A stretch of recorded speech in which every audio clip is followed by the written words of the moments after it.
So when I left, and I said it quite a lot when I was there, and people sort of threw it back at me a bit. I was like, standards have not been good enough here. You have to have a level of standards to be a top club. Forget about the tactics of the layer on top, but things below have to be right to perform. And I didn't see it there. Now I think in the summer, to be fair, players moved on, probably some rightfully so for them and for the club, and new players came in. So I think that probably would have sort of freshened up the feel and pre-season for the new manager. Respect to Mauricio because he's known as a good manager, rightly so. Well, there's no doubt that they need a striker. I think you've said that before when we've seen it. Jackson come into the club, so it hasn't quite worked for him at the moment. There's obviously the Lukaku situation. Looks like he's gone to reunite with Conte again. He's been with him a few times, so he's been a player who's been linked to the Premier League for a long time with a lot of different clubs, Osimhen, and I'm just delighted that it looks like he's come to the Premier League. I hope it is Chelsea, because I think the other option for him was to go to Saudi, and I think he's too high quality of a player to do that, certainly at this age. So hopefully we can get to see him in the Premier League.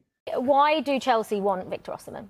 There are so many reasons why Chelsea would want Victor Osimhen. He's a player that, when it comes to strikers in world football, he's been on the edge of or tip of everybody's tongue for the last 3 or 4 years. And you can see that with the statistics over the last 4 years since he joined Napoli. He first came to my attention at Lille 5 years ago. He scored his first ever Champions League goal against Chelsea, ironically.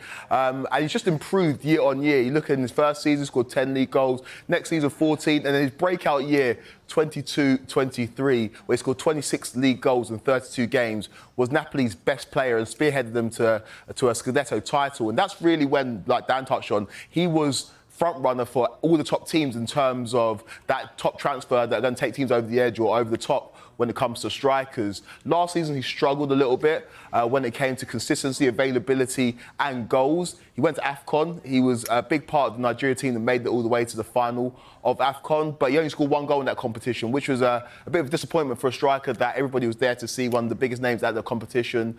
He did a lot of the hard running and the dirty work for Nigeria, but he failed to find consistent goal scoring form. And that was the story of the season last year.